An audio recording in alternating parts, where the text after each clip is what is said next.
Okay, 1 2 1 2, man. I want to welcome you all back to Seriously Joking, man. This little thing we're gonna start up, man, called the Wednesday Wind Down, man. Where we're just gonna have like open discussions of whatever's on your mind, man. Today we're gonna just talk about, you know what I mean, the some of like the deep embedded like racism in America and what the future holds for us, man. Is Biden going to be the one that's going to bring us up out of this, or is he going to push us further into it? And what we're going to do? Canada finally announces the Proud Boys as being like a terrorist group, but not America. So let's hit this intro, man. Then we're just going to get right into it.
Hey man, I'd like to welcome you all to Seriously Joking. I got my man Freddie in the place to be, and we were just having like a brief discussion, man, about you know what I mean, racism and how it's deeply embedded within America, and where can we go from here?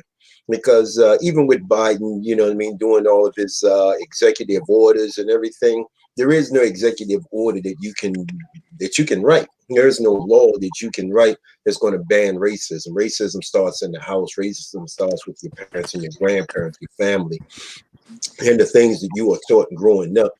So if you are taught certain ways, or you are taught in certain things about other races, and then that's the way that you're going to be raised, and it's going to stay here. Now there are many laws that allow this, you know, I mean, racism to prevail, but there's no law that you can write that's going to wipe it all out. Now my man Freddie, you know, he got two young boys, and he is a serious minority in the spot that he lives in. So Freddie, man, how you doing, man? Hey, how you doing, James? All right, yeah, man. How do you feel, and where do you see America going right now, man? Well, like I said earlier, I was speaking with my wife, and I said that basically America is heading down a very, very dark path, and we can see the darkness right now. You know, you have a government that's increasingly becoming a rule by minority, and mostly of like these elites and whites. And in essence, we're becoming South Africa during apartheid eras. So it's not a bright outlook, and you know, no matter what Biden said, like you said, you know, whatever executive order he signs, you know, you just can't eliminate racism like that, or even promote equity, not equality, equity. So it's a hard road to go down to, to walk down through. And it's especially hard if you're the only person willing to make it. So when you have other people who don't want to give up privilege in order to make sure that everyone else enjoys the privilege that you want, equality and equity is not going to happen in this country at all. No, it goes in. And like I said, I'm probably not the guest you want me to be, you know. It's just, you know, it's a very negative. It's a very negative outlook. You know, being Hispanic. I mean, I was born in this country, but being Hispanic, and I even served in the military. But when you see everything that is going on right now, it's really not becoming a country that you really can be proud of. Let me ask you, and we're just recent. You know, we're just recent arrivals. You know, I sometimes wonder. I sometimes think about African Americans in general, you know, and my friends, especially you, James. It's like, yeah, how do you cope? How do you, you know, every day in and out, you know? So that's my question to you. You know, Well, for me, I mean, it's a way of life, and I've learned that the only way that we're going to be able to get anybody to change their ways is that we have to first change our ways, and by that I mean um, we can't continue to look to other people to help our situation. When I say our situation, I mean like the Black community. We can't look to other people that's going to come in and help our situation. We have to help our own situation, and we have to do that first by looking within ourselves and seeing what it is that we are lacking. You know what I mean? Whether it's everybody can't be a leader, so if you can't be a leader, maybe you can be a helper. Maybe you can be, you know what I mean, a role player. And by role player, maybe you just pull somebody to the side, you know what I mean, at church or at the mosque or even at the corner store. And you talk to them and be like, hey, man, you know what I mean, we can't be out here. Because the very first thing that we have to do, and is very important, and it's the thing that most people overlook, man, is that we have to secure the safety of our future. And the only way that we're going to secure the safety of our future is to actually secure the safety of our children. So we have to get our children off these streets. We have to get our children out of these gangs. We have to get our children out of this mentality that somebody is going to give us something, that life is nothing less than a game until you either get shot, sell drugs, or make it into some type of sports arena. Where 98% of the people don't make it in either one of those, in any of those categories. So we have to be realistic about, you know what I mean, our outcomes in life. And the best way to do that, and I'll say, and for you and for Donnie that goes in, because we all have sons. And the best way that we can do that is to make a change is to raise our sons with a mentality that, hey man, you know what I mean, you have to start being the head of a family. You have to be the breadwinner. You can't be out here with this nonsense. You can't be in jail. You can't do this. You can't do this. You can't do this. And that's the first step in securing, you know what I mean, our future. Mm-hmm. Is to actually start teaching our kids at home. The second step is protecting our daughters from predators. And that predator could be in your family and out of your family. It's protecting them from these same old people, and you know what I mean, that everybody wants the bad boy or whatever. It's protecting our daughters from these predators, whether it's a sexual predator, whether it's an emotional predator, whether it's a financial predator, whatever the case may be, because there's a lot of females out here that's not necessarily in a physical or emotional abusive relationship, but they're in a financial, you know what I mean, relationship where you're only like 17, 18 years old and you're working, you're living at home, but you take your whole paycheck and go and buy this dude a pair of Jordans. And he ain't doing anything but sitting at home smoking weed, playing video games. So there's many different types of abuse that we have to save our children from. And that we have to teach and educate our kids on. That's the very first step. If we don't educate our kids on the pitfalls and dangers out there, then you're right, man. It's a very bleak road. On top of that, I mean, I've had countless conversations with my son that I felt as though I shouldn't have had to have about being a black man in America, about getting pulled over by police, what you do when you get pulled over by the police. Don't move your hands. Keep your hands on the wheel. Don't do this. Don't do that. Don't hang out with these people. I told my kids, both of them, you go to a party and you with somebody and they've been drinking, they've been smoking, call me. I don't care what time it is, where you're at, call me and I'll come and pick you up. I'd much rather be mad at you than grieving you. You know what I mean? Mm-hmm. So, and like I said, man, you know what I mean, you're raising two sons. So, you know what I mean, I'm quite sure you're starting to, and one of them is already in his teens. So I'm quite sure you're already having these conversations. And literally just had a conversation. You know, he has children. So I'm quite sure you've had these conversations. And the difference in our communities, when I say our communities, I mean Black, Latino, we don't teach hate in our communities. We don't teach hate in our homes. What we usually teach is forgiveness. You know what I mean? And so, you know, you just got to overlook and you just got to pray, you got to forgive. But we're dealing with a group of people that promote hate on a regular basis. I'm not saying everybody is like that, because everybody isn't like that. But the people that are mainly in the forefront, you know what I mean, are either teaching hate or just teaching their kids to overlook it.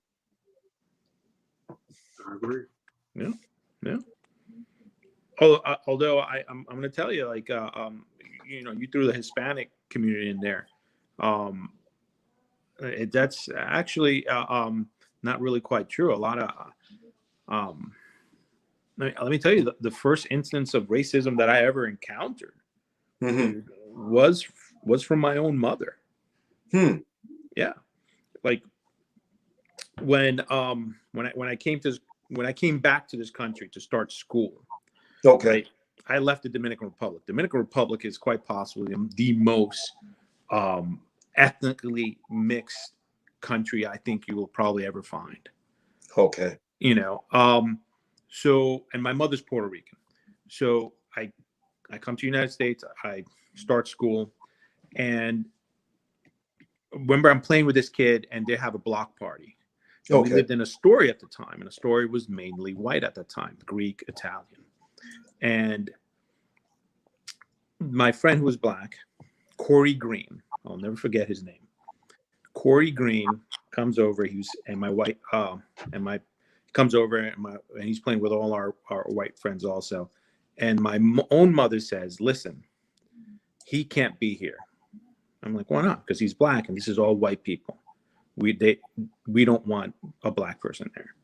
And that was literally the first instance of racism within the Hispanic community that I encountered. And it unfortunately it's not the last. Once again, within that same community, you hear things like that because there's a struggle right now between um, Afro-Caribbean, Afro-Cuban, Hispanics, and what are now being termed as white Hispanic, which is just ridiculous. They're all mixed. We're all mixed. And one of the the one of the things that's happening is that they're saying things to, like, white parents are saying things to their white Hispanic parents are saying things to their children such as raise your race, sube la raza, which literally means marry white in order to clear, get, more European. So when you say that the Hispanic community is trying to do their best to teach their kids how to be not as racist as Americans, that's not really true. I mean, and you saw it in this last election with all these Hispanics over in Florida, in Arizona, in Texas, in California, who voted for a man who specifically told that, hey, those people that look like you, I don't want them in this country. And they said, yeah, we're going to vote for a guy who says things like that. So, it's um, it's to me, it's not completely. I haven't lost all hope, but this whole situation where we're trying to be as welcoming to one another, as racially inclusive to one another, it's almost a Sisyphean feat. There's 10% of me that says, hey, you know what? It one day ought to happen. One day. And like you said, James, if we just come together and we talk to our children and saying, listen, this person is no better and no worse than you, and we keep hammering that in, then it's going to happen. But for every conversation that you have with your child stating that, he comes back with another conversation where he says, Dad, today I heard this in school. And it is, like I said, it is a Sisyphean feat in order to try to achieve that level where one day, racism would essentially be, eliminated. I'm just saying in this country, hopefully in this country, but it like I said, James, I don't think I'm the right guest for you today. No, man. No, But it's because, and I've sat down and I thought about it, and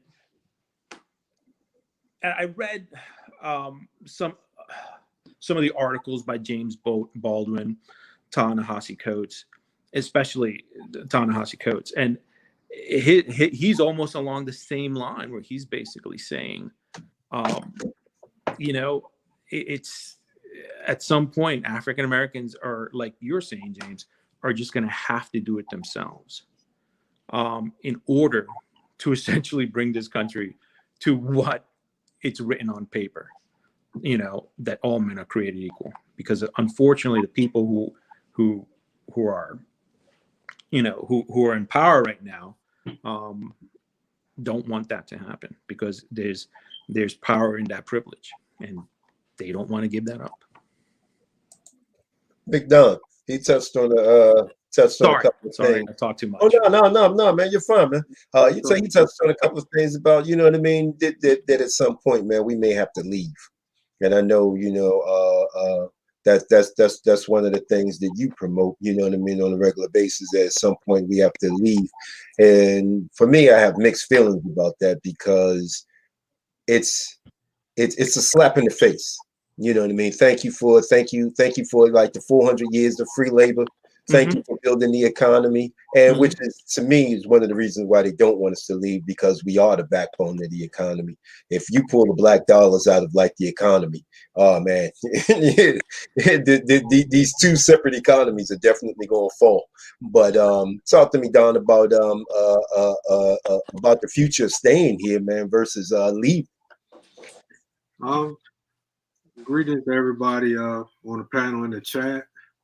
You know, it's a couple things that you said that kind of stuck out to me. When you mentioned the economy and the backbone of the economy, I think of how Black Americans are different from other races that are here, right? Every other race, I don't care where you're from on the globe, they may reside here, but they got a tie to a home, to a place that they can say where they originated at, where their family is still located at. And the majority of these people, while they're here, even in America, they still send money home to wherever they're from. So the difference, I said, between us and between other people, and probably goes to your point why we are so instrumental to the economy, is we don't have a homeland where family are that we're sending home. All our money is staying here in the communities, while every other race of people are sending money home to their relatives where they're from. So I think that's a reason why we mean so much to the economy. But we know with the racism in the in this country, that is, you know, it's a slap in the face every day to say that, you know, we don't want you here. I believe it was something I seen a clip of a sheriff today that was talking about how we're here. You know, we gave them food, we gave them jobs, we gave them everything, right? So they can you know, why they just don't work, when they totally forget the fact of institutional racism and all the other things that happen that create all these situations for us. You know, they get stuck in saying that, you know, personal responsibility. We get that. That's a given. Everybody has personal responsibility, or should have personal responsibility for themselves. But this country made it the law. Racism was the law. Slavery was the law. Discrimination was the law. So they took upon themselves as an institution to put things in place that affected us. So in turn, you can't come on the back end and say personal responsibility, when this country as a whole has made its personal responsibility to keep Black people down. So we need to, as a whole, come together. And I'm in the mindset that, you know, after, I mean, I felt this way for a while, but pretty much after George Floyd was probably the the the last straw for me, where I said that this country doesn't care about us. So why should we continue to care about this country? Why don't we do like everybody else do, and why don't we go to where the Black people are? Why don't we build there and be in a space around people that are that look like us? That, you know, until we, at least till we open our mouths up, that we can see, and we the same people, that we don't have to deal with the institutional racism that exists in this country. And I'll leave it right there for now. Hmm. And in a lot of ways, like you said, you know what I mean. There were laws that were passed to make sure that, you know what I mean, that we weren't able to prevail. And in the situations that we were able to prevail, there were lies that were instituted, like, oh, there were 2 black men that raped this woman, you know what I mean, and such and such. And then, you know what I mean, like the rest of the town would come down and burn down the whole black community and try to kill everybody in the process. Mm-hmm. What we have now is they went from burning down like our communities to once we got into segregation, that it went from burning down the town to just flooding your towns with drugs and over policing your community, and just pretty much inventing laws, you know what I mean, to lock you up. And not only did they lock you up, they tried to give you the maximum sentence on like the most pettiest crimes that they could. And they even went so far as to start taking, you know what I mean, the education out of like the prison system. So whereas you could go into like the prison and come out an electrician, you can go in and come out with a degree so that you'll be able to work once you get out. So they even took that away, because they don't even want that to be part. You know what I mean? They don't even want you to have that opportunity.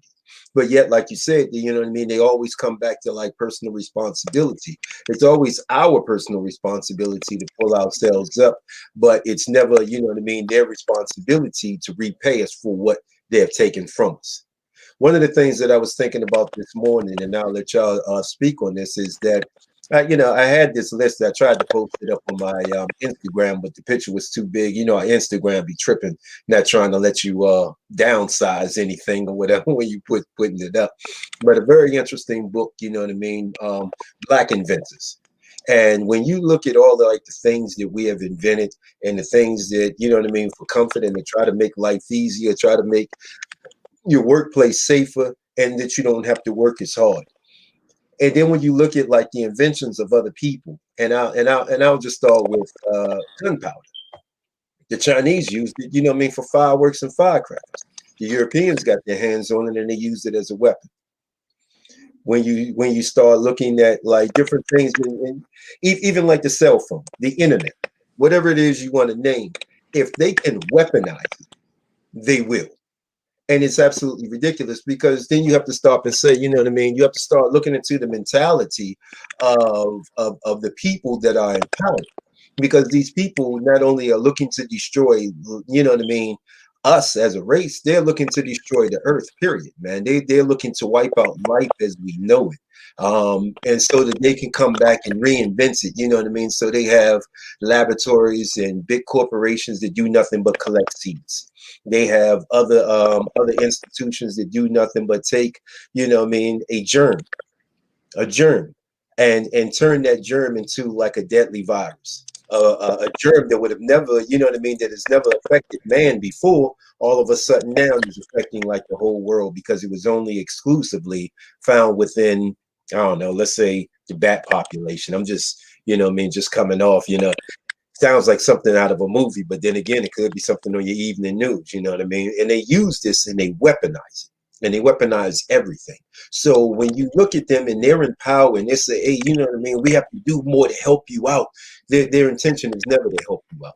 Because you look at like the civil rights movement, we got the ride on the front of the bus. Whereas most of like these, the politicians that look to pass these laws, their wives, their daughters, their granddaughters were able to open up businesses under these laws, and these same laws also excluded us from being able to have like that same financial independence. So yeah, no, it begins at home, and I don't believe in, for whatever reason, I can't wrap around my mind, you know, around my head, how giving someone else, allowing someone else the chance at having a quality life, how that is going to detract from you and having a quality life. You're a millionaire. You're a billionaire. I'm not looking for millions of dollars. I'm not looking for billions of dollars. I'll take it if it comes my way. But for the most part, I just want to be left alone, man. I just want to go to work, come home, be able to have money set aside for whatever it is that I want to do, and I can just do it and not have to worry about, man, am I going to get pulled over today? Is this going to happen? Is that going to happen? It's unnecessary. It's unnecessary, you know what I mean, that I have to worry about how you're raising your child. So the next time that he comes into contact with me, he already has like this predisposition of how I'm going to be. I'll give you an example. My one cousin, he had his daughter went to school, private school up north. She was one of a very, very slim minority of black students in the school. She made it there because, you know what I mean, excellent grades, scholarship. Now, when I say that she's in this private school, this is a private school of like some of America's elitist kids are going to this school, and they're sending them to the school. And he's just like, just to see, for instance, to see one of the Kennedy's grandsons walking around on campus was nothing. This was a high school. These are the people that she's going to school with. And said that she said that one female pulled up on her and was just like, "Oh, do you know your father?" And she was like, she said she looked at her like, "What? Like, do you know your father? Do y'all have a relationship? Like, is he alive? Is he in jail?" You know what I mean? All these off the wall questions, and you're just like, You serious? "Oh, dude, I'm so rich." I was joking when he told me this, man. I'm like, I said the same thing. I'm like, "Dude, are you serious?" He was like, "Yeah, man." The girl rolled up on him, man. And, you know, then of course, the next step is, can I touch your hair? And all this other like, Lord, where did you grow up? Oh, yeah, but it's stereotypes, dude. They're horrible. They're horrible. What was the head of the Republican Party, whose son swims with my sons, literally asked me one day, "Oh, so when did you come to this country?" And I'm speaking to him unaccented English. I'm not speaking with a Spanish accent that's either Mexican or South American. And here's this guy who, in his mind, cannot conceive of the fact that someone who is Latin could be born in this country. Much less his family's probably been here in this country or on U.S. soil longer than his family has been. Right. That's the crazy thing. That is the thing that drives me. I'm like, you got to be kidding me. Hey, that's the most ignorant part of it, right? Yeah. Most of these people over here, these quote unquote Mzungus, two Bobs, these other brothers, most of these people over here, family has only been over here 2-3 generations at most. In the last 50 to 100 years, the majority of them come over here, but they can call themselves American. But everybody else who was here, family has been here for 10 generations. You're not American. You must have just got off the boat. Yeah. So it's absurd. I remember when that kid Dylan Roof went in Charleston and massacred those church people. They were holding a church meeting. I don't know if you guys remember when he went in there, he just shot. His name is Dylan Roof. That is a German name. Here's a guy who holds this ideology that he is superior and black people should not be in this country. He's literally a Johnny come lately, pointing at the people who essentially built this country and says, "You don't belong here." The reverend, the reverend of that church, his last name is Pickney. That means that, unfortunately, that the person that held him in enslavement was probably there since 1619. And here's this guy named Dylan Roof coming into this country, probably, let's be generous, in the late 1800s, maybe early 1900s, and he's pointing at other people with and saying, "You don't belong here. You're inferior to me." You know the other absurd thing they do that I noticed when they always talk about the personal responsibility, and if you just get up and work and you can make it and live the American dream. Some of these same people and families are living off of the backs and the hard work of everybody else. You know, they got, you know, when the Wild Wild West came open and they said, you know, we're gonna pick all the Indians out and we just gonna call this the open plain, and wherever Mhm. you put your fork in the ground is, we gonna give you this free land or as close to free as possible. And some of these same people, some of these same ranching, farming families have been holding on land that they, you know, basically was given or stolen to them, but they tell you you need to give personal Mhm. responsibility. Get up and work hard every day. You can get it like we do, but you know, at the same time, we're gonna put all these policies and stuff in place to keep everybody else down. So Mhm. it's absurd. And, and, Thing. and that's what when I talked about you earlier about privilege. That privilege is powerful because that privilege for that group of Americans is essentially a gift giving enterprise. You know, you are given land. You and you use that land, and then you populate that land with human beings that you stole from another country. You know, and then from their sweat, you become this rich person, and then when they are free, you call them lazy, and you pass vagrancy laws, which is insane. This is the land of the free. What are you doing standing at that corner? The vagrancy laws were passed specifically during Jim Crow so that they could re-control African Americans, and specifically African Americans, not any other ethnic group. There's this story of this African American who's mixed race, you know, and what he did was he literally put on a turban. He put on a turban and he passed himself off as an Indian prince. Now this he's African American. You know, he's never been outside this country, puts on a turban, and at that point, because he says he's an Indian prince, he is allowed to walk through the front door of a place that would hang him if he attempted to do that as an African American. And that is the absurdity. And once again, James, that's why I say I'm probably not the guest you want, because there's nothing positive I'm probably going to say today.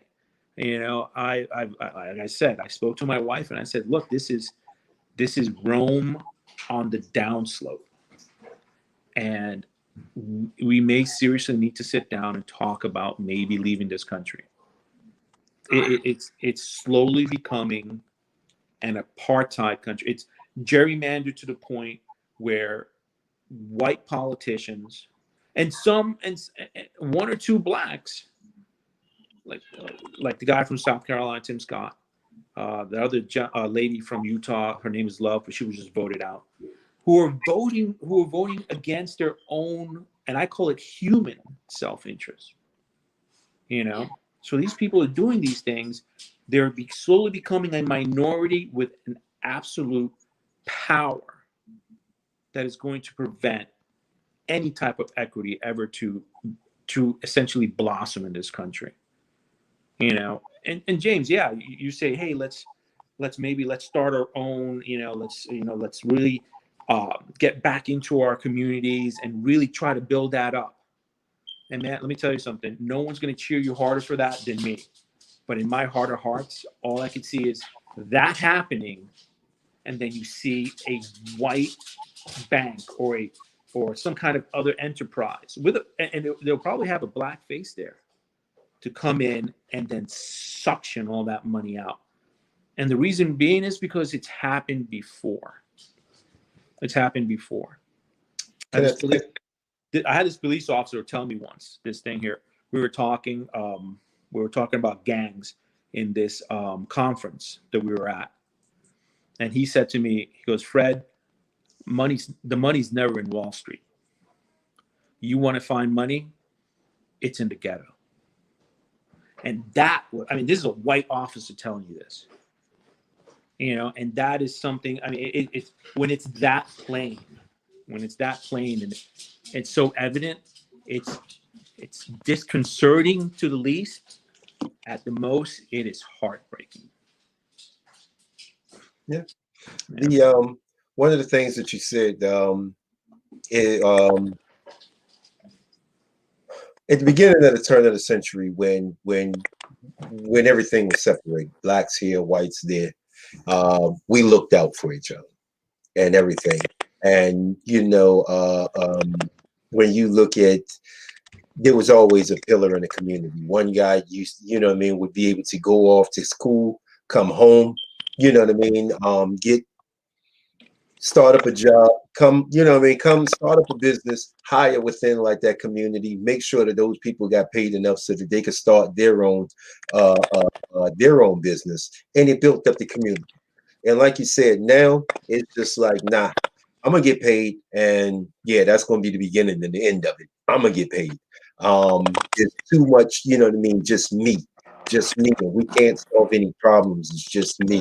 And that comes from, the division that has been placed amongst us. Because when I look at it, we fought in the Civil War.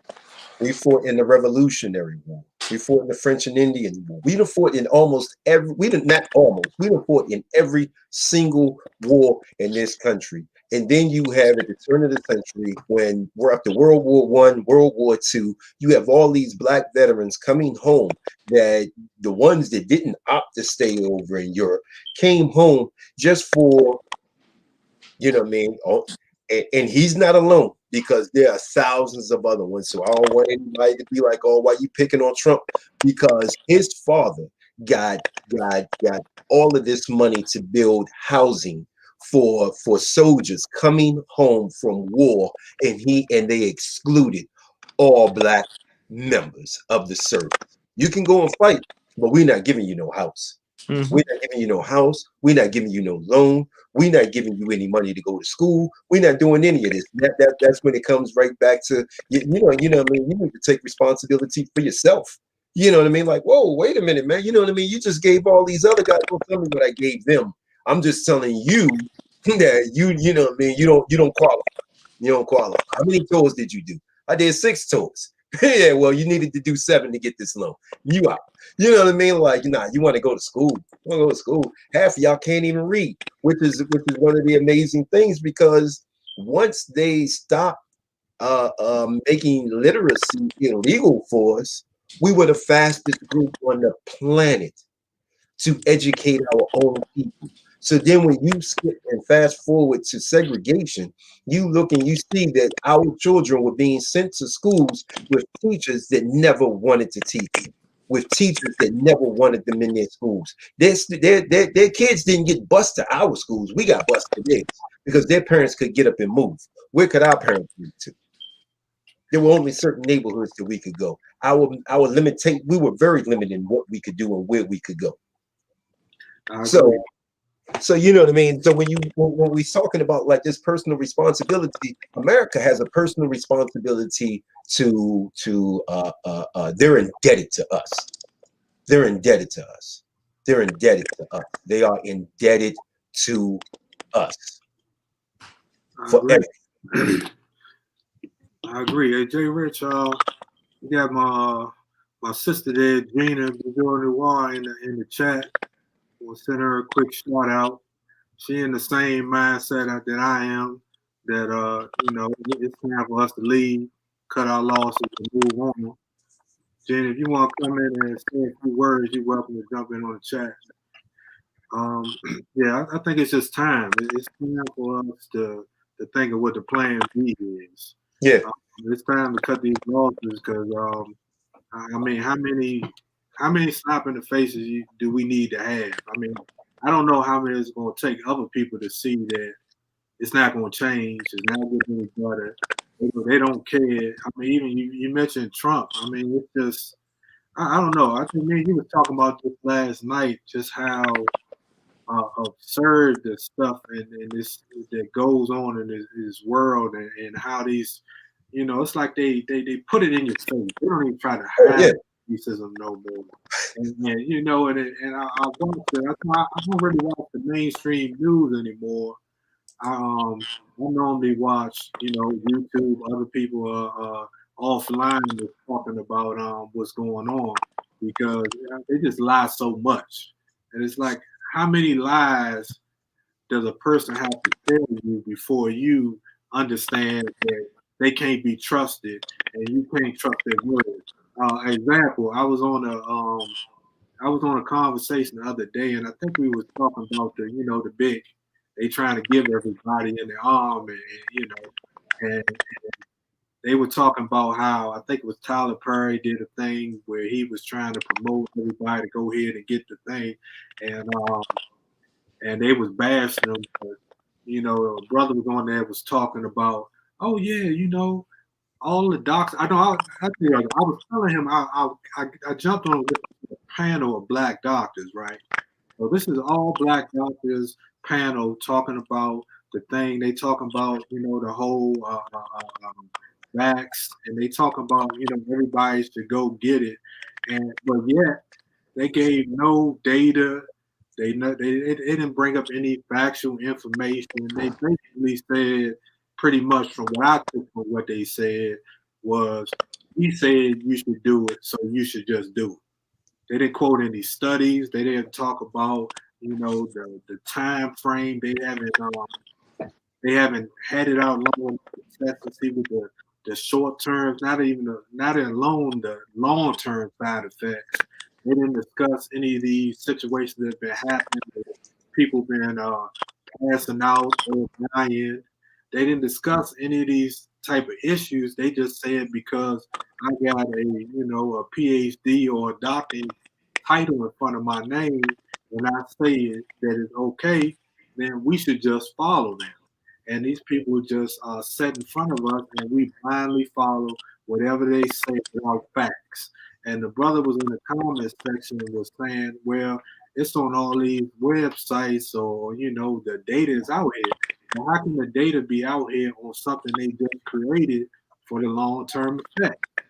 So I just say, to me, it's like, it's sometimes, a lot of times, is what they don't say that says more than what they are saying. It's like a what do they call it? A lie with a little bit of truth. It's the best lie. It's basically true, but you still lying. It's like your wife asks you, "Do you love me?" and you say, "I don't hate you." I mean, I technically didn't lie, but I didn't have to you.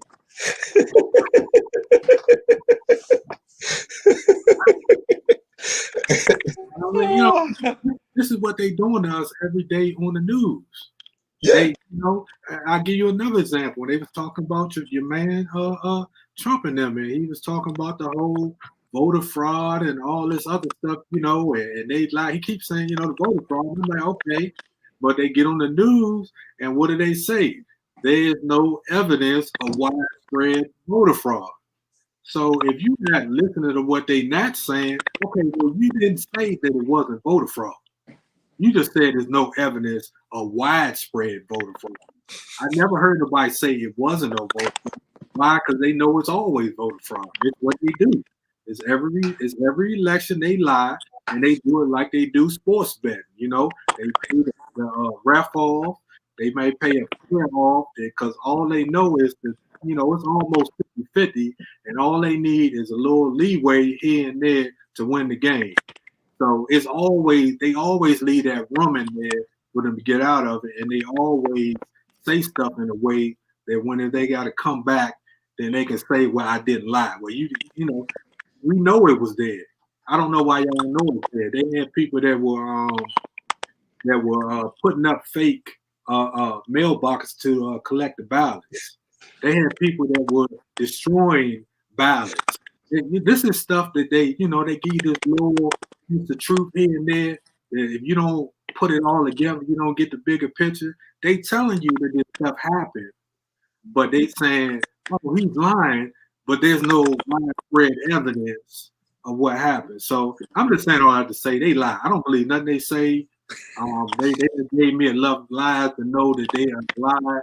And if they tell me that the sky is blue and the grass is green, I'm gonna think the sky is green and the grass is blue until they prove me differently, because they always lie. So we gotta.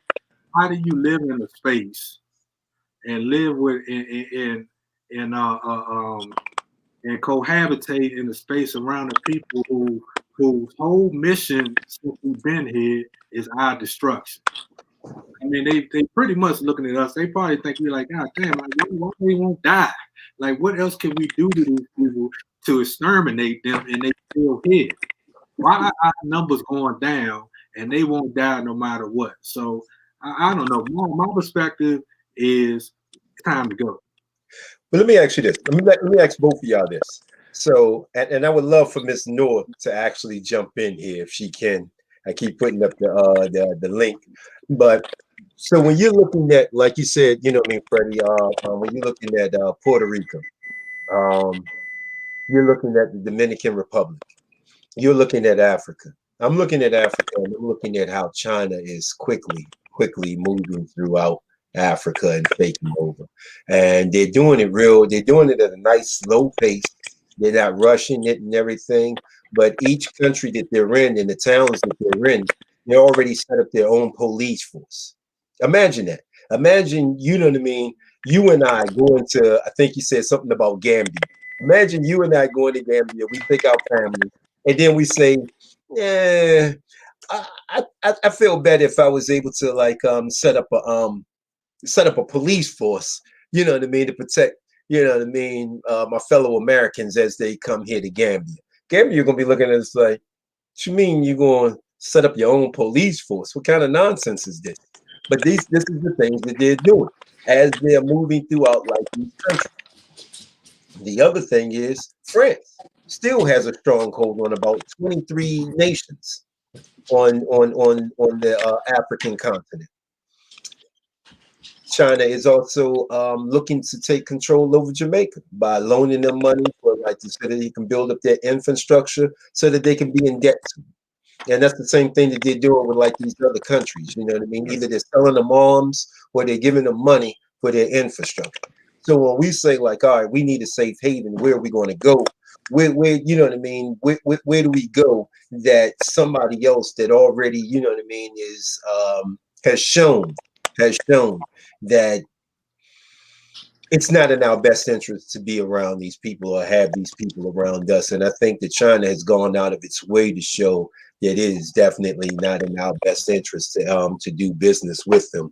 But we have black leaders there that looking at the money and they think that it's a good move. They're not even looking at the fact of how China treats Africans in China and how China is starting to treat Africans in Africa. So where do we go? I'll start with you, Fred. Where do we go? That's a great question. I mean, the pat answer is always Canada. You know, like, oh, let's go to Canada. But who wants to freeze? You know?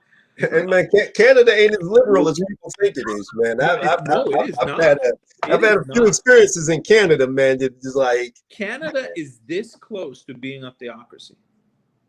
This close, and it has a parliament. It has a very liberal parliament, but it also has programs there in which, you know, the Christian religion is essentially promoted. You know, so yeah, it's like I said, it's not perfect. Everyone's, oh, we're gonna move to Canada. But yeah, that's a great question. You know, where can you even speak Canadian? I'm sorry. Can you even speak Canadian?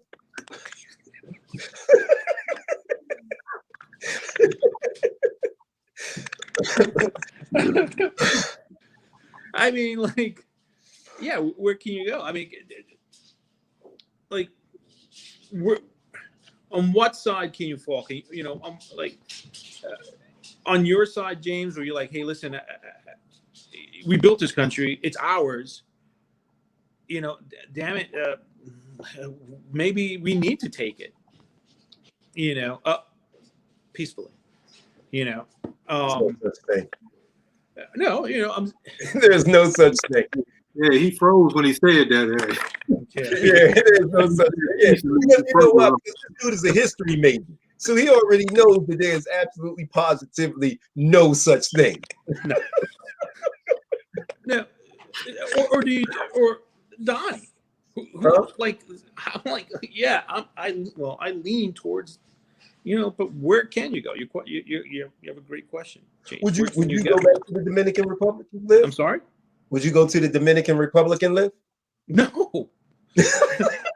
No, bro. Let me tell you something. My dad, God bless him, has 3 places, right? He has a place in the capital, a place in the mountains, and a place right on the beach on the northern coast. And I wouldn't want to live in any 3 of those places because the infrastructure is so horrible. They have a new president there now, who's trying, man. This guy's really trying, and the military is like, maybe it's time. And even they're going, hey, maybe maybe people should have running water. And that's my issue with, no joke, dude. And that's my issue with that country. I would move there in a heartbeat. I would. But it's just the infrastructure sucks so bad. How much money are they taking in from tourism? I'm sorry, what? How much money are they taking in from tourism, and how come that money isn't being recycled back throughout the? That's a great question, James. It's like that country's now become 3 countries, right? Yeah. Right.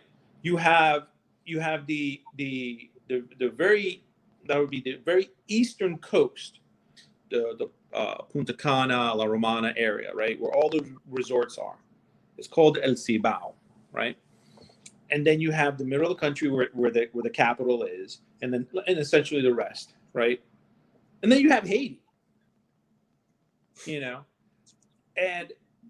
in that eastern part, it's freaking great. It's awesome, that money that I've thrown in there, when we go down there. You see it, dude. They have these 2 Spanish chain stores down there called La Sirena and Jumbo, and they're like Walmart, and it's really nice, it's really nice there, but it's not nice for the rest of the country. So it hasn't trickled down yet, and that's the fight that this president is trying to wage and win. He wants the entire country to be like the eastern part of this, of the island. He wants the entire country to essentially have a functioning infrastructure, low crime. Nothing's going to be able. You're not going to be able to do anything about prostitution. When those Europeans come over, they're going to want to do. They're not there for the Mai Tais or rum and cokes. So yeah, it's getting there, but at this point, it's not there, and I would not move or live there, and I sure as shit will not live in Puerto Rico. Damn. Oh, why not, man? Free paper towels, dog. Free paper towels. I don't know. I'm sorry. I didn't mean to curse. Sorry. I would not live in Puerto Rico because Puerto Rico is just this. It's. I mean, no matter how they paint it, it's just this bastardization of what America, what they think America wants to be. You have quite possibly the greatest baseball player ever, Roberto Clemente, comes from this part of Puerto Rico. That's where most of the African American, Afro-Caribbean people live, in this certain portion of Puerto Rico, and they were kept there, dude. And so here's this guy who's the greatest baseball player there, leaves the country, comes over, is revered here, but they have a little ball field there, with his name on it, and it's essentially just dirt and grass. you know. But they have a statue of Christopher Columbus in the main plaza. You know, and you're like, are you kidding me? Because and another thing about people, I'm not trying to, you know, Puerto Ricans are great people too, but you have Puerto Ricans who are so proud of, like, oh yeah, you know, we didn't kill off all our Taino or Caribbean Indians. We didn't do that. We still have genetic. I was like, yeah, you didn't kill them all, but you have a statue of the guy who did his darndest to kill them all. You know, and meanwhile, you have other people. Sonia Sotomayor. There's not even a street named after her. She's sitting on the U.S. Supreme Court, and there's not one street or a school named after this woman. Oh, a brilliant woman. And they don't have that there. So no, I would not go to Puerto Rico.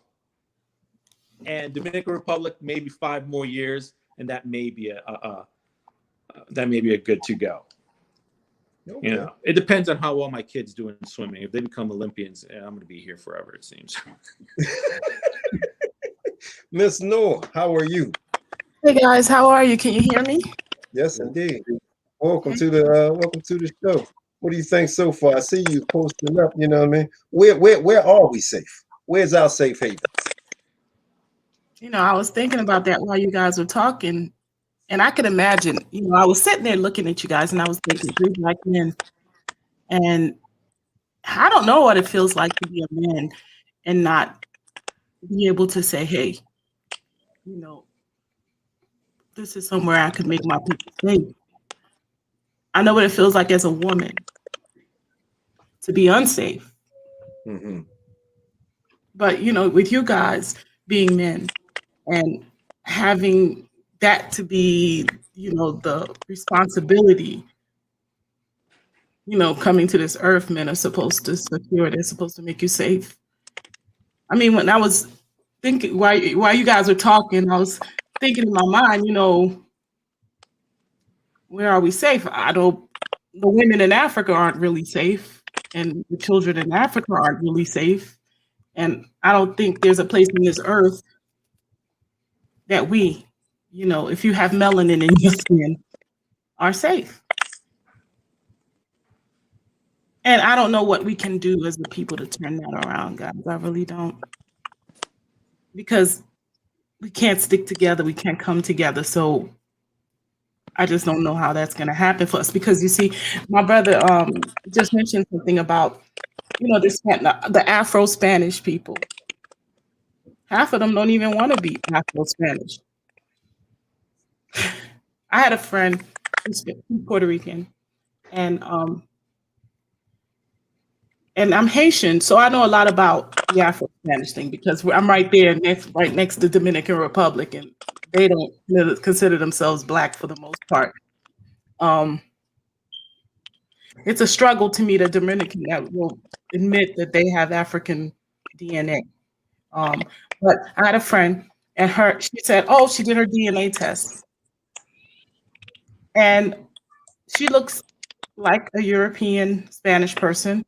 And she was saying how her father did a DNA test, and he came out almost 50% African, and they were in shock.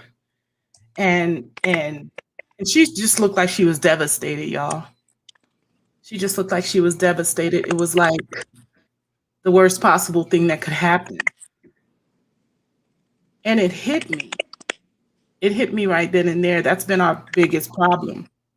When Haiti went through their revolution, I don't know if you guys know that, but when the revolution was over, there was a lot of the upper class that was there was what they did was they divided the people based on caste.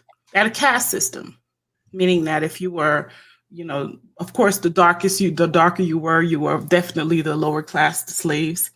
And then they had the middle, which was the mixed breeds. Yeah. And then they had, of course, the the upper class, which were the straight Europeans, wherever they were from.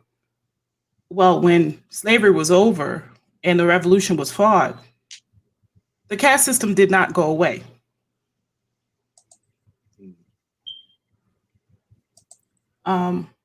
We inherited that into the way we were doing things. It was still a caste system.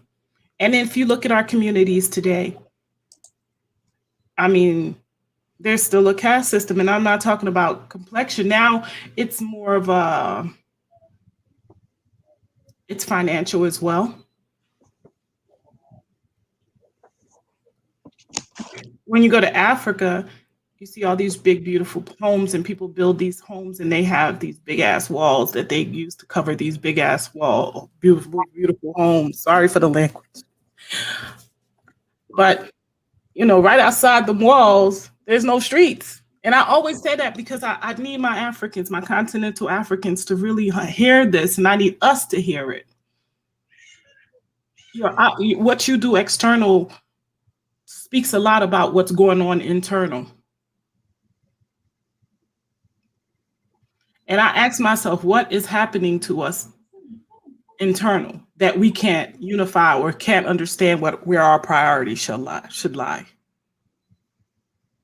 You see these people with these big houses and really nice cars driving on dirt.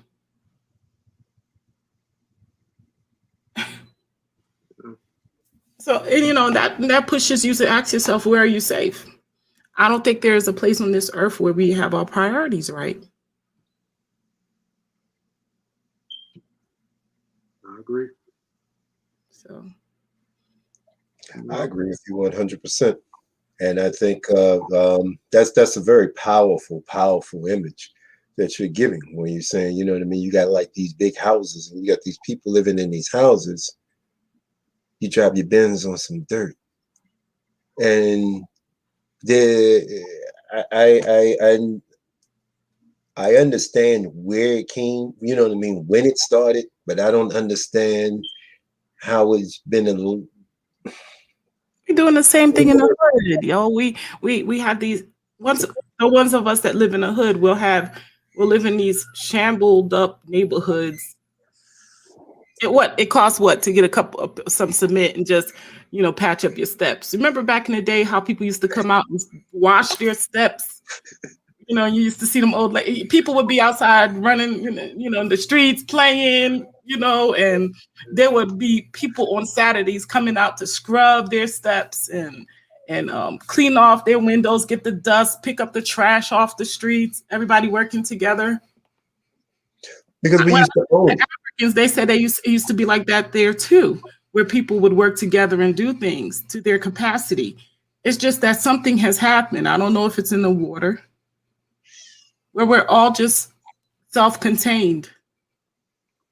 I'm only concerned about what's happening in my house. And that's probably like the biggest point of division, because of we've been taught to be self-contained, to worry about you. You got your own problems, you know what I mean? You have to take care of yourself before you can take care of anybody else. You have to do this, you have to do that. And so much is put on our shoulders and everything else that the only thing that we see is us. Whereas our grandparents and our parents had like the same struggle, but they seen their neighbors as helping them with the struggle. So the person, you knew the person on this side, you knew the person on that side. So when was the last time you knocked on your neighbor's door and asked to borrow a cup of sugar? You know what I mean? I mean, it was even nobody. You know what I mean? And it's crazy. You're right, because I remember my great grandmother making the whitewash the walls at the church. You know what I mean? We had to get out there and whitewash. And I'm gonna tell you a little story real fast. Whatever, he gonna deny it, but Don goes in, man. We went out there to whitewash the walls at the church. He threw that on this extra tight Mr. T t-shirt. Go with that, right? But that's an image right there. Our sense of community has been absolutely destroyed. Absolutely destroyed. And it happened sometime within the 80s when drugs got pushed into our community, and it was just like, oh man, you know, man, we got to take care of this, we got to take care of that, and we lost our focus of being able to come together to solve our problems. We solve our problems as a whole, then all of our problems get solved individually, and we lost that because we started losing our homes. People started losing their cars. The people were losing their children. They were losing their fathers. They were losing their mothers. I mean, either they were losing because they were putting them in the ground, they were putting them in jail, they were putting them in the hospital, or they were just working so much that you just never seen them. You know what I mean? So our sense of community went away because now, in order to save our house so it didn't get taken away, you know what I mean? Your mother or your father both end up having to work when only one of them may have been working part-time, but was always home by the time you got home from school, or got there very shortly after. And the other one may have worked 2 jobs, but you seen them on the weekend, you seen them here and there, till it got to like the point where like your parents were just no longer around. Your parents were just no longer around, and we were forced to raise ourselves. That latchkey kid thing or whatever, we were forced to raise ourselves because our parents were working. They had to put a roof over our heads, you know. So the fear of, you know what I mean, you gonna go start running the streets with this boy, or you're gonna be running around with this girl, or so on and so forth. It got to the point where our parents just had to focus so much on trying to make sure we were safe. We forgot about making the community safe. We forgot about helping the community. We forgot about all of this, and it's not an accident. It's not an accident. Believe me when I tell you that the government knows more about psychology and how to break down a person or a group of people much greater than we will ever be able to understand, because they have studied it for years. They've studied it for over a century, the psychology of people. So they know what they're doing. They know how to put the pressures on you to raise the rent, to make sure you got money, to mess up the bus line. You know what I mean? So now you have to try to hurry up and get your child off to school at the same time you waiting on the bus. Y'all both standing at the bus stop at the same time. Now you have to take like 4 buses to get home. So where you have used to get home at 4 o'clock, now you're getting home at 6, 7 o'clock in the afternoon, in the evening. And you're hoping that the homework is done because you got to start cooking. You have to start laying out their clothes for the next day. They put so much pressure on our parents to get them out of the home, that they eventually got them out of the community. We lived there, but we weren't really a part of the community because, like you said, everybody was in their own household. There was no more community. People had already lost their homes. People had already lost their jobs. People had already lost the corner market that used to be black, lost the supermarket that used to be black, lost the shoe repair place that was already black, lost the barbershop that was black. They lost all of this stuff. And next thing you know, we got carry out. We got every single type of carry out but our own. Oh, sorry, Freddie. I had to mute you. Hold on one moment. There you go. So start from there. What are like the columns that you could start erecting in order to start building up that community? I mean, I know you mentioned businesses, but I don't think it's not just businesses. It has to be your churches, your synagogues, your mosques. It has to be that. It has to be a community center. It has to be it has to be a willingness that first has to be instilled, and then you can express it, in which you are now able to bring everyone together, and then you see each other regardless of race, and then you see each other as neighbors. So what are those columns? Where do you, or more specifically, like which column do you choose to start erecting? And hopefully you put your faith into someone else. So like, man, I hope he's building a column because I don't want to be the only person here, doing something, and I'm just alone. So how do you do that? I was thinking about this morning after I got finished with my run, and it's a very hard thing. It's a very, very hard thing. The first thing, and please, if you know what I mean, correct me. I'm not beyond reproach. One of the hardest things there is to do, and I'm struggling with it because I said in my mind I was going to make it like a challenge, but I'm challenging myself to go to someone that feels as though I did them wrong and apologize, and just apologize. Even though, and when you think about it, you're thinking like, this person did me wrong, and they got a grudge against me, acting like I did something to them, and you go and apologize.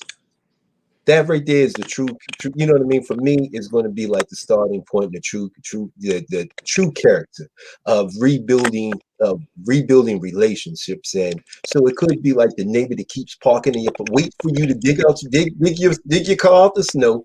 And as soon as you leave, they move right into your parking spot. And you're like, oh, I can't stand this person. It could be the neighbor, you know what I mean, that's constantly got the music going. Got like 12 cars parked everywhere that you can't even get into your house. It might be the one that, you know what I mean, that they just... We're going to fight on that one, man. We clean out that pocket space, and then you pull right into that. I mean, that's a fight right there.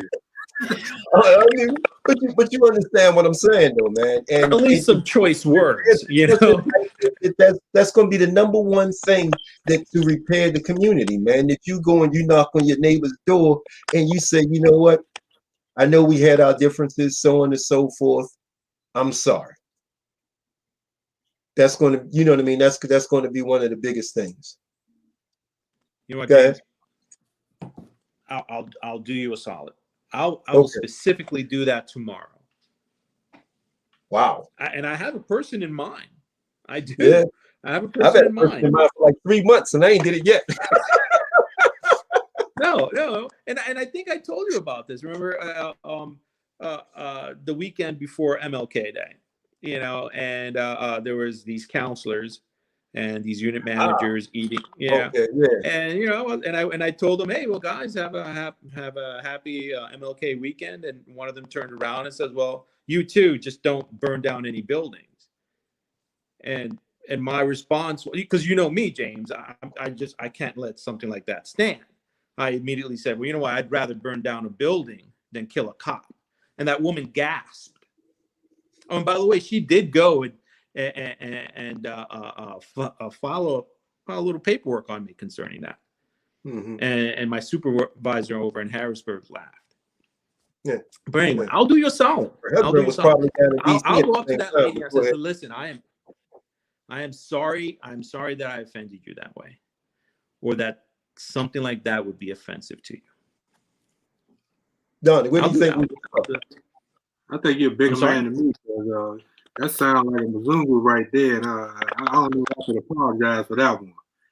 No, I mean, that lady, you should have seen her.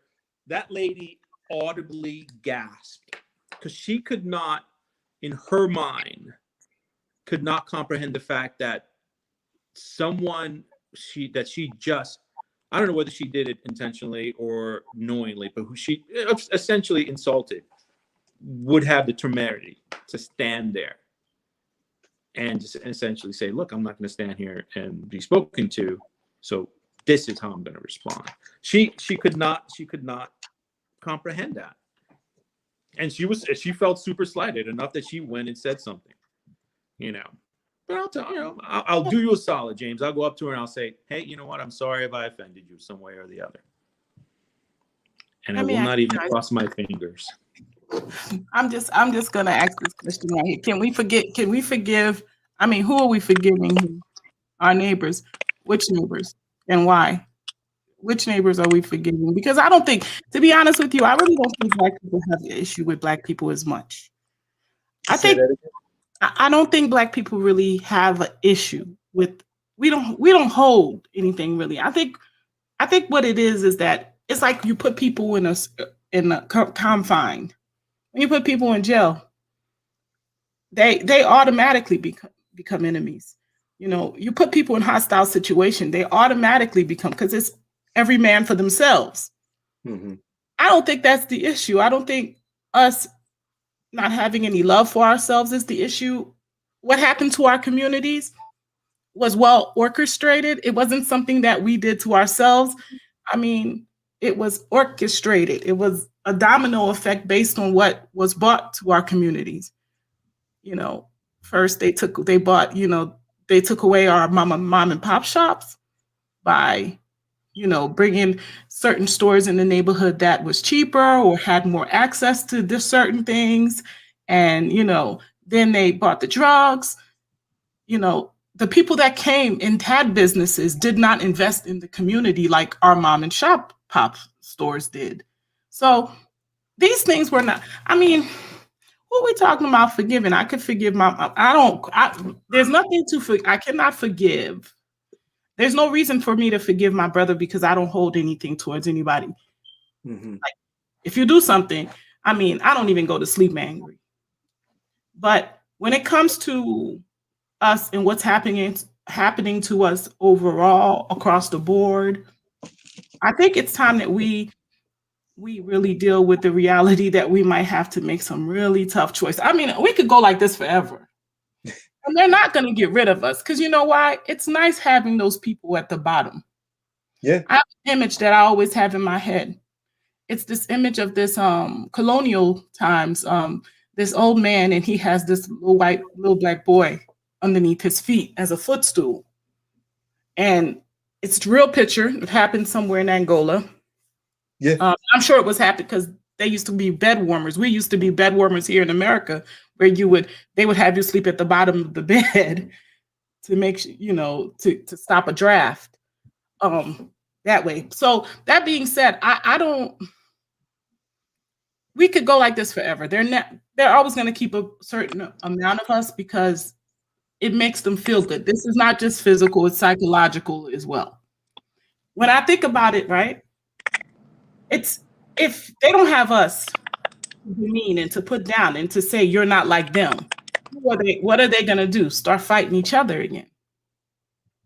We got to remember there was a time that they attacked each other. Mm-hmm. They don't have to do that anymore. We're the target. And we've been the target since they've landed in Africa and took us out of Africa. And we've been the target. So my thing is, it's going to be I'm sorry to say it, but we are going to have to make some tough sacrifices like they did. I'm not really angry at them as much because I understand that in this life, it's just like in the animal kingdom or just any species, be it, even cells in our bodies, fight for power. That's why sometimes people get sick and sometimes some immune systems are stronger than others. We're just not fighting back. And when we do, we see that it works. The little bit of fight that our ancestors put up worked. It's just that this generation, all we do is talk. And we have to come to terms with that. We've been talking since what, the 70s? I think the last bit of fight we had in us was in the 60s. And I'm talking about across the board, global. We are going to stay in this position. It's always going to be this way for us, I think. And I'm sorry to say it, until we are willing to make some real sacrifices. Now, I don't know what that looks like. It's categorized, I believe, in different ways. Are we even willing? Okay, the least of sacrifices would mean to be able to leave all this behind. Like the Jews did. They came out of that situation. They didn't say, well, let's stay here and rebuild it. No, they said, we want out. We went out. Okay, we're good.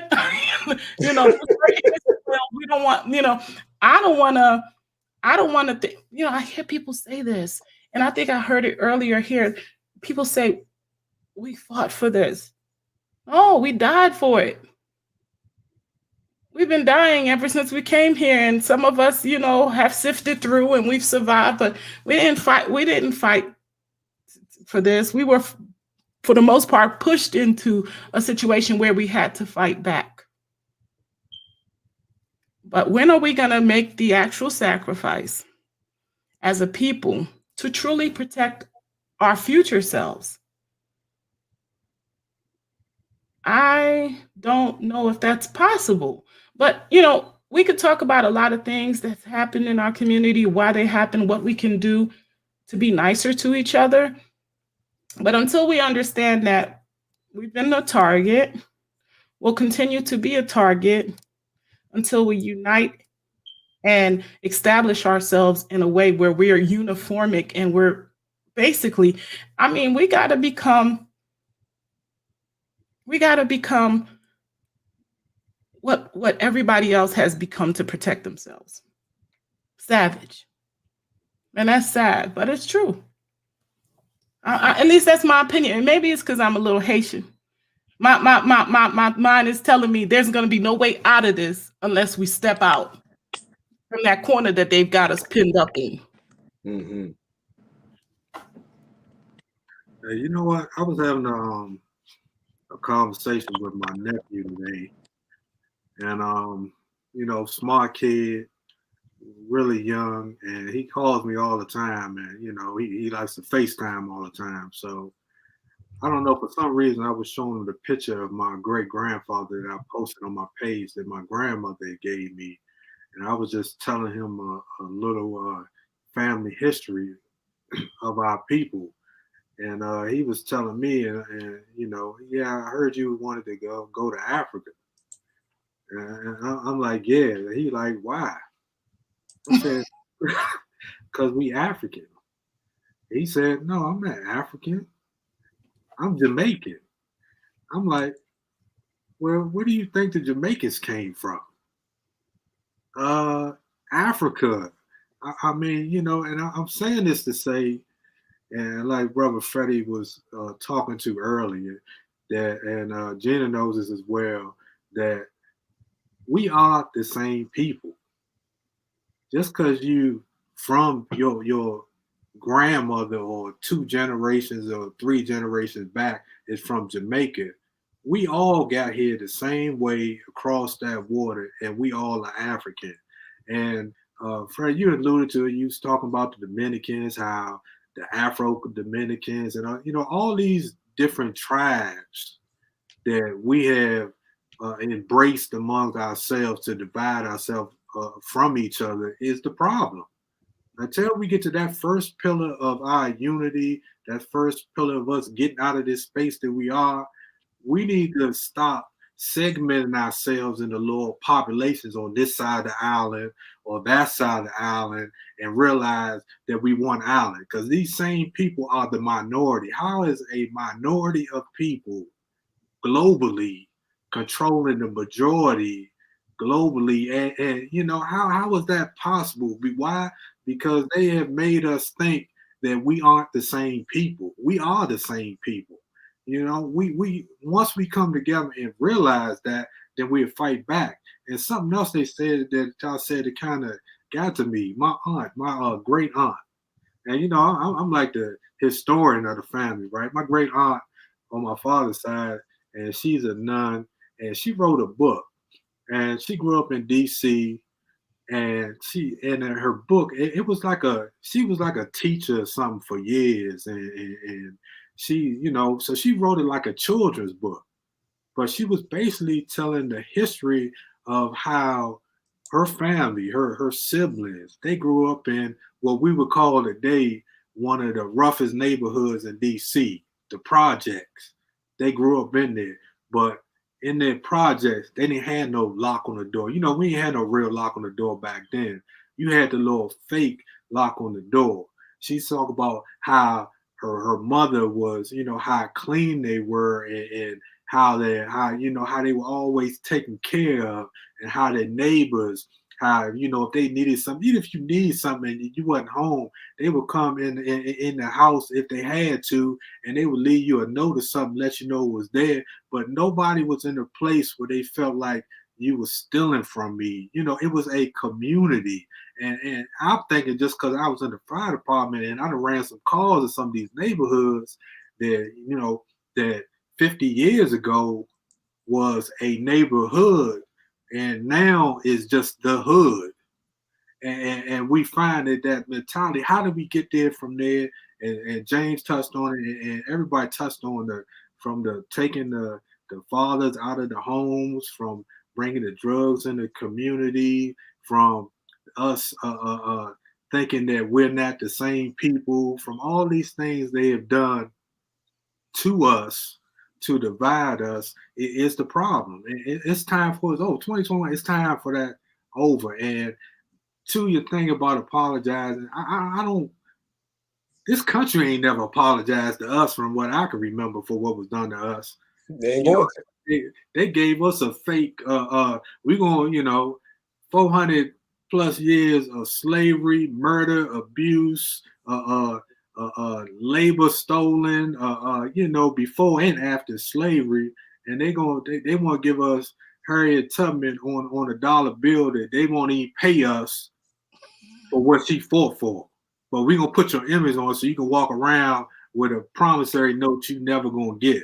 So I ain't at the place that I want to apologize to them. I get lifting it off your spirit. Yeah, I can, take it off my spirit because it will eat you up. But every chance I get, I bring it. Hey, y'all, this came from y'all. This ain't our behavior. This is something you brought to us. Everywhere y'all stepped y'all foot on, y'all brought death, destruction, disease, you name it. I can't think of nowhere they stepped foot on that they didn't destroy. So yeah, it's gonna have to be a point where we got to cut our losses and relocate somewhere else where at least we got a better shot. I'd rather take that shot over there around people that look like me, and at least they still got some of them values that we had, versus being in a place where they got no values. They don't care about us at all here. And they show it every day and in everything they do. So my solution is, we go like to the bus station and the bus leaving, and those that want to stay, we when that bus leave and it's time to go, then we out. Like I think y'all misunderstood what I was saying. Like go to somebody that thinks that you've wronged them. I mean within our own community. I mean going out and apologize to anybody else. I'm just saying within our own community. I'll give you an example, then I'll let you jump in here, Freddie. Haile Selassie, when he took over Ethiopia, he had a general. I'm horrible with names, so he had a general. This dude, was determined that he was going to take him down. And so one day, Haile Selassie figured he was going to throw like this big party. He was going to celebrate this general. And the general thought that it was some type of trick. And the general thinking like, oh man, when I get there, this dude is going to kill me. And all this other stuff or whatever. Because this dude, he campaigned against him constantly. And he brought him into like the main palace, celebrated, told everybody how great that this guy was, And he knew that the guy was trying to kill him. And and the guy was like, he's waiting and he's waiting and he's waiting for this guy, for Haile Selassie to try to kill him, and he doesn't. He celebrates him, he brings him in, drinks, women, everything. They just party all night long. And then he lets him go. It was like, all right, man, you're still my general. I trust you, such and such, this, that, and the third. The man that turned out to be one of his biggest enemies turned around and became one of his best friends, all because of how he approached him. And I say that to say, in order for us to come together and end like this division, we have to, stop seeing each other. We have to show each other.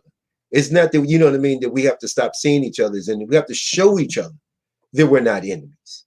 So for me, what I try to do, and if I'm not caught up in my own thoughts and in my own world when I'm walking around sometimes, and I'm gonna be honest, every single black man I pass, I speak to him. Every single one. unless, you know what I mean, I got something in my head and I'm just thinking about it and I'm not really focused, but I try my best to consciously make it a habit to smile and to say hi. We're not enemies. And it was like one day I was out running, and the guy, and I've run past like this one school, and he drives like the milk truck, you know what I mean, dropped the milk off at school, and he was getting out, and I'm running through like the parking lot. He just froze real fast, and I'm like, bro, I'm not your enemy, man. We, you know what I mean? Peace, black man. I'm just trying to get my exercise on. And after that, the dude spoke to me like every single day. I have people, man, that I pass by, and like I said, I purposely, we have to show each other that we're not enemies, you know, and start to break down like these barriers and these walls that, you know what I mean? Oh man, this dude looks like a thug. This dude looks like this dude is trying to be gangster, so on and so forth. And there's only one way to break that division, man, and that is, you know what I mean, that we have to show each other that, man, that we are willing to accept each other, because the division is the number one thing. You want to know how Europeans run the world? Division. Absolute division. Absolute division. And like you said, no matter where it is they go, the first thing they do is cause division. The U.S. right now is in how many different countries, and they're only there to support one group and to make sure that that group overtakes the other group.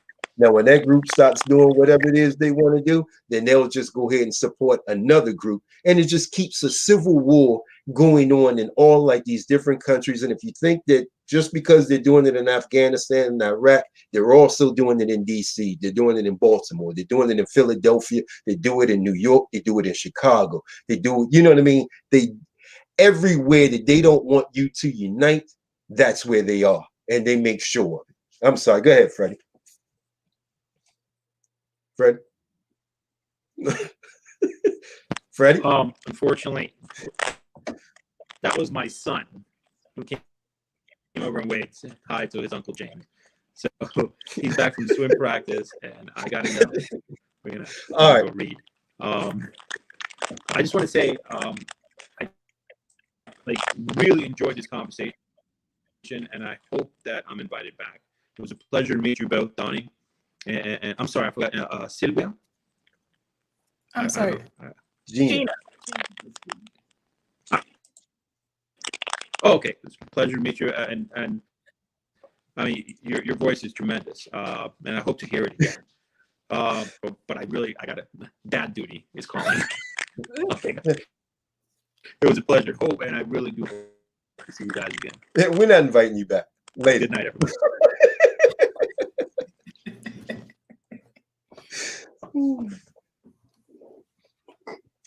well, You're a funny dude. This was a great conversation. Yeah. this was a good conversation. You guys, I was sitting there listening to you, and I'm like sitting and talking like family. That's pretty cool. That's pretty cool. Yeah, absolutely. We are family. And as soon as we as a people realize that we are, that we can get to this unity we talk about. Yes, indeed, man. It's amazing what can be done, man, when your oppressor controls what you see, controls what you hear, controls what you think about yourself. One of our biggest enemies, you know what I mean, looks at us every morning in the mirror, only because, you know what I mean, we've been filled with so much self-doubt and insecurity. Insecure about everything, you know what I mean? Oh man, is this straight? Is this straight? Is this straight? And once they get able to break down that wall of security and that pride, and you know what I mean, then it's easy. It's very easy to give subtle thoughts, you know what I mean, that this person don't like you, that person don't like you, and so on and so forth. And there's a struggle, and there's the struggle within yourself, you know what I mean, to overcome these things. And once you're able to overcome these things, then you can, you know what I mean, get on the road to bringing somebody else in. But we as a people, man, we have to come together. We have to break down this wall that for whatever reason, man, it absolutely breaks my heart, man, when I hear, you know what I mean, oh, there's another shootout in another major city, there's another shootout in another major city. And we said on like the last show, my buddy Everett was talking about, you know what I mean, the drug game. The drug game, man, is rigged, man. You know what I mean? The drug game is more rigged than professional wrestling. You know what I mean? They already know they know the outcome. They already know, you know what I mean? All they do is just plug you in. You pin this guy down, cool. Then the cops come and take you to jail. You know what I mean? Then that guy pins you down, puts, you know what I mean, either kills you or, you know what I mean? But both of you are being removed from the community. Both of you are being removed from your children. Both of you are being removed from your family. Both of you are being removed from the fight to overcome. And I've always said that with these young boys, man, they're so ready to get it on. I don't want to change that attitude. I want to change their focus. Imagine if you were so willing to fight for your freedom as much as you are willing to fight for like some stupid dime bag of weed that you think somebody cheated you out of. Imagine if you was willing to fight for your freedom over some pills, over some chick that probably already burned you twice, or even got like 3 kids by somebody else, and you're willing to die for this woman, but you won't die for your freedom. You won't die for unity. But you'll die for something stupid. You'll die for some Facebook post. You'll die for somebody disrespecting, you know what I mean, your mixtape. You'll die for all of this stupid stuff, but not freedom. Not freedom. You won't fight for equality. You know, when I watched that whole little stupid thing down down in Washington, man, just put such an image in my head, man, that if these people were serious, can you just imagine the change that we would be going through right now, that these people were serious? You know what I mean? If people were serious, if we got serious and said, you know what, if it's that easy to walk in, we need to go down there, Joker, and walk in and take over, you know what I mean, take our freedom back. It's time for us to stop, you know what I mean, getting a black face, you know what I mean, on voting for a black face on the ballot, you know what I mean? Because most of these black faces are just that. They're just a black face. They don't represent us. They don't represent you, you know? We have to we have to do something, and it starts within us. And then we have to, like I said, man, we have to start teaching our children, our grandchildren, our nieces, our nephews, you know what I mean, to stop abusing each other, to stop looking at each other as enemies. And let's come together. That's possible here, though? Do you think that we do this here? You know what it is, to be honest with you. I think it's possible? Yeah, but you know what I mean. I like to dream like this big pie in the sky. I'm the person that always thinks that there's some good in everybody, but I think it's possible. Do I think it's possible? But it's going to take it's a generational thing. It took generations for us to get to this point. It's going to take generations for us to get back. And that's why I said, like, I don't know if you know what I mean, if you was on in the very beginning, I said it starts with us teaching our children. We have to teach our children these things because that's our future. And once we teach our children, we have to make sure that they teach their children. It's not going to happen over, you know what I mean, over one generation. It's going to take like 2 or 3 generations for it to happen. Is it going to happen here? I don't know. Donnie, with all the events that didn't happen in 2020, Donnie has seriously convinced me that, yeah, man, we need to we need to get up out of here, man, and just go on back to Africa. But at the same time, man, like everybody that look like, you know what I mean, like your kinfolk ain't your kinfolk, man. You have to be very careful where we make our moves. Point, though, this Western mentality that we have is here in the Westerns. I'm ready to go. I'm ready to go. Like you said, that sacrifice, man. You know, I love my 2A rights. I don't know if I can leave all of my stuff here and go, but that's the sacrifice. That's the sacrifice that has to be made. That's the sacrifice, my brother. That's the sacrifice. You know, and I know that's the thing, because there's a lot of things we don't think. You know, it's like the story of Lot in the Bible. You know, I think about that story a lot. It's like you see this thing happening, and it's been happening, and we're right here. The infrastructure has been falling on us forever. Mm-hmm. But there's something about being adjacent to these people that's hard to leave behind. We feel protected.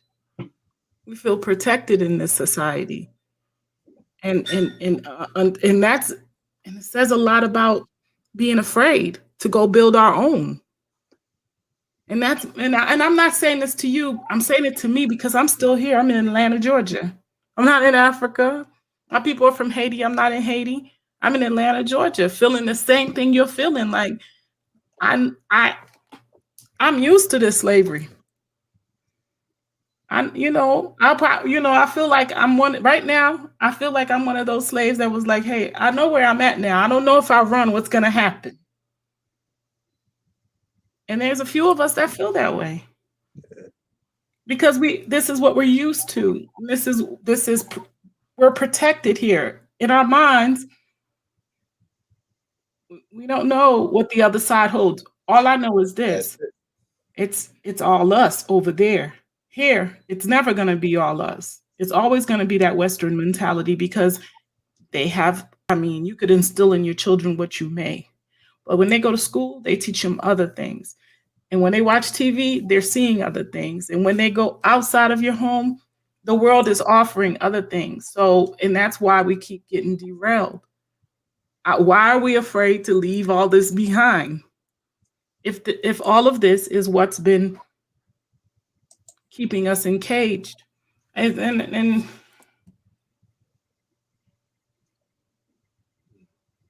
you know what? I think as you were saying that, Gina, I was just thinking about how we seem to have this dysfunctional relationship with our oppressor. It's like being in a abusive relationship. It's a very abusive relationship. If I was on my channel, I would hit the bomb button. Bingo. Hey, and we need the voice.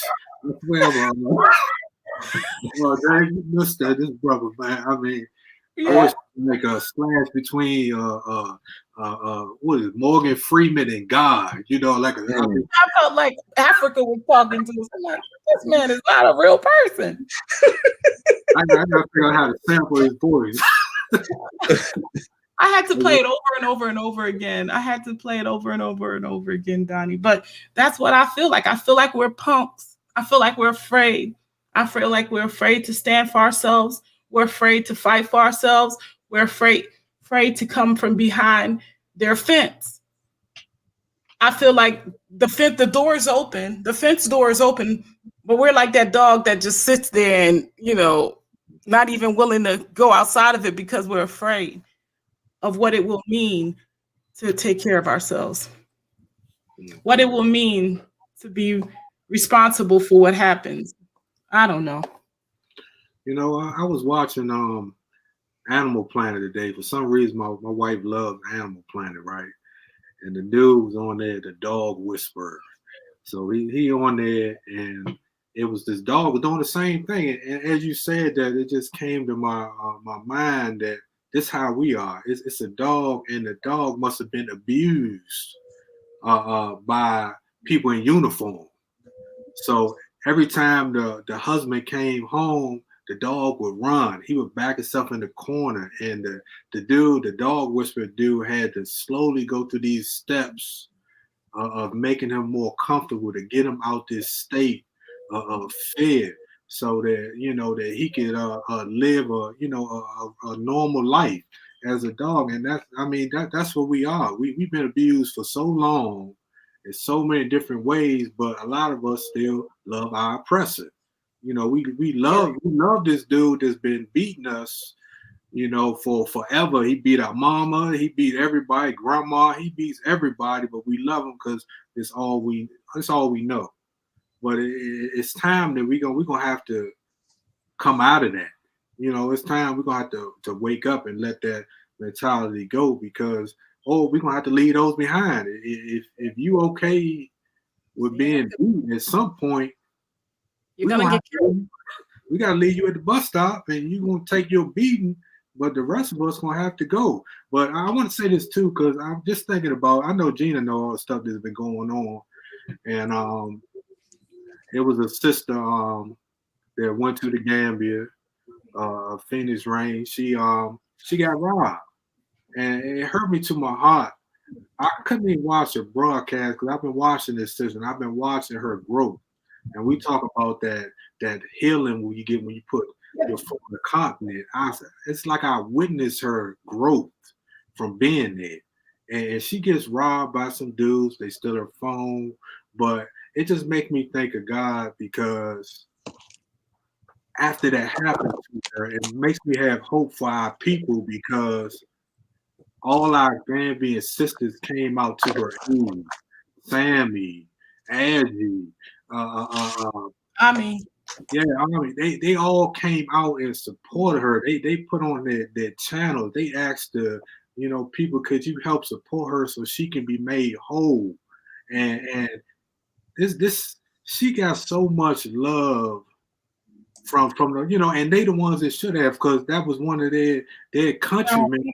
They came out strong to say that we are one.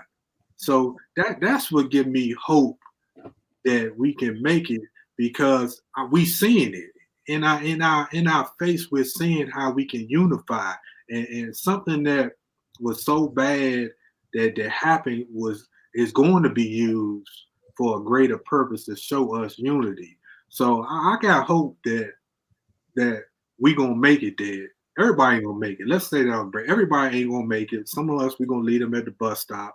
Some of them rejects, like my man used to say, he just want to throw like a Lil Wayne, a Lil whoever concert in the biggest stadium you got.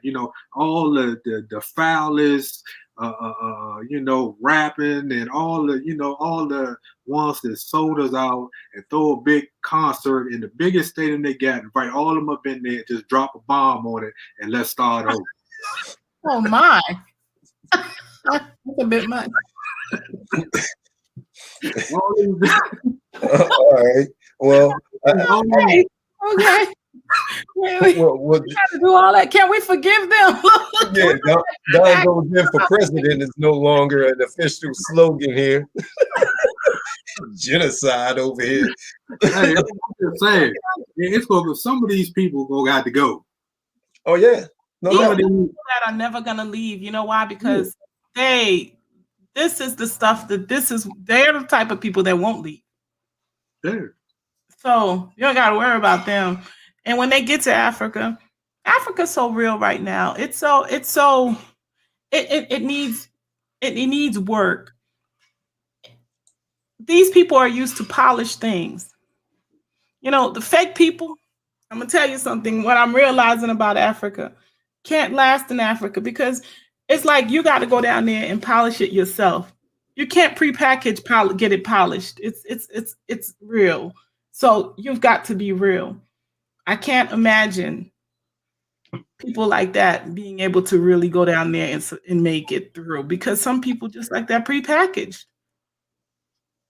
They like that prepackaged. So, and I don't want anything bad I wish we could all just cross over. You know what I mean? I'm one of those folks. I wish all of them could come over. I know it's not going to happen, but one thing I do see happening, and it's happening, is that all the right people are making that transition. And I think what's happening may shift a lot of those that are not willing. Once they see, the more of us go down there, the more of us that are happy and living life and truly free. And that's the thing. You're never really free anywhere outside of Africa. You know what I mean? Could you imagine not having to pay for electric, for water, for these things, and having your own, land and food and all these things that we're being hustled for? It's going to make a big difference. I mean, so the only thing you're going to probably have to spend money for, after the initial, cost of getting everything set up is just food and maybe clothes. How are we not willing to see that? And when I talk to people and they're like, oh, I can't leave this behind.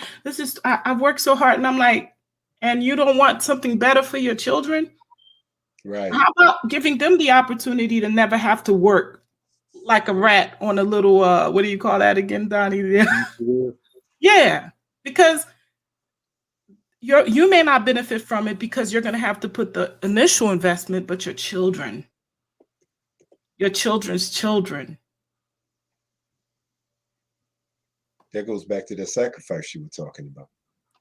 Sacrifice of leaving all of this. And to be honest with you, anything that you go through, you can get used to. You know, we ain't always have internet. You know what I mean? You know, I never thought that, you know what I mean, it would be a day that I didn't carry around my boombox. You know what I mean? But I ain't had one in all how many years. You know what I mean? You know, we ain't got like the music juke. Way back. You know what I'm saying? Hey man, you know, I just got Wi-Fi last week. I still had America Online. The dollar. I got it just so I could do this show.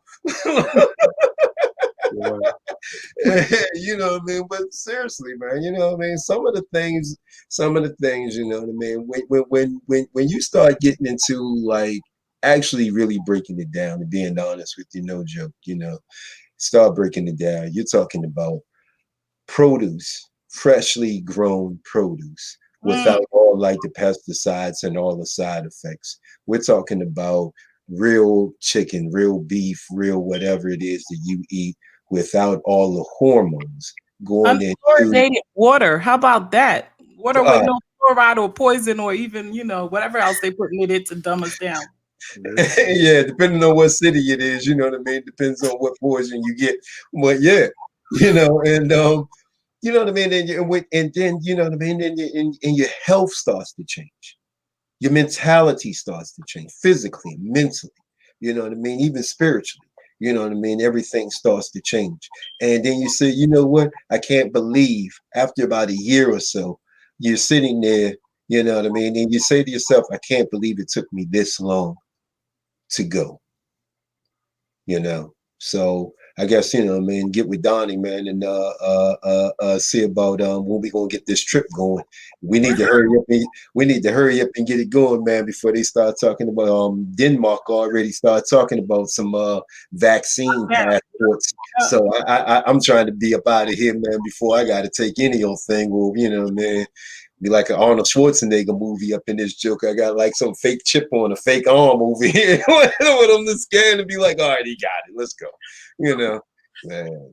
Yeah, you know, but yeah, man, we gotta let go. And you know, you can't actually gain anything, you know what I mean? You can't pick up anything new if your hands are already full.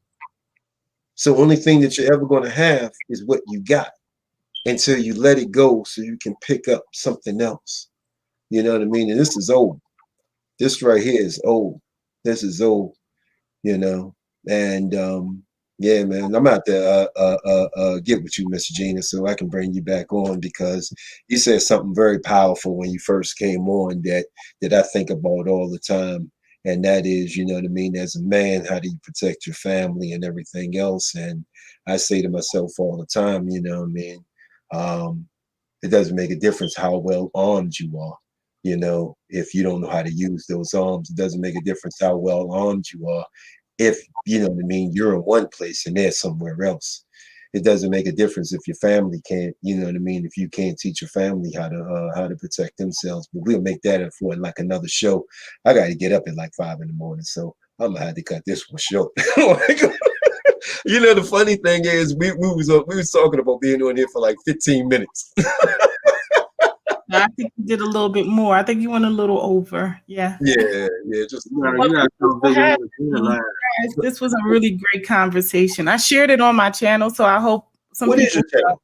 tune in. It's Bijou Noir. It's Bijou Noir. Put it in the thing so I can put it up. Sure. But yeah, enjoying our conversation. They're really interesting. And I truly appreciate this. So I hope that you have more discussions. I like it. It's laid back. It's chill. So thanks for having me. And I will put it in your comment section. All right, beautiful. Thank you. Thank you for joining us. Bye, Donnie. All right, Big Don, you got any last words, man, before we out? I guess I would just say, let's focus on unity. Let's come together and realize that we one people. Even brother Freddie, you know, all those from the islands, we still all the same people. Just I Yeah. told my nephew, we all originate in Africa. So if we come together, that's the first step, and realize we the same people. That's the first step of us breaking this battered people syndrome that we in. This that's holding us back, and we realize and stop letting the minority treat us like they the majority. So it's time. It's enough. I had enough. Enough of us had enough, and it's time to move on. They had their time. It's over.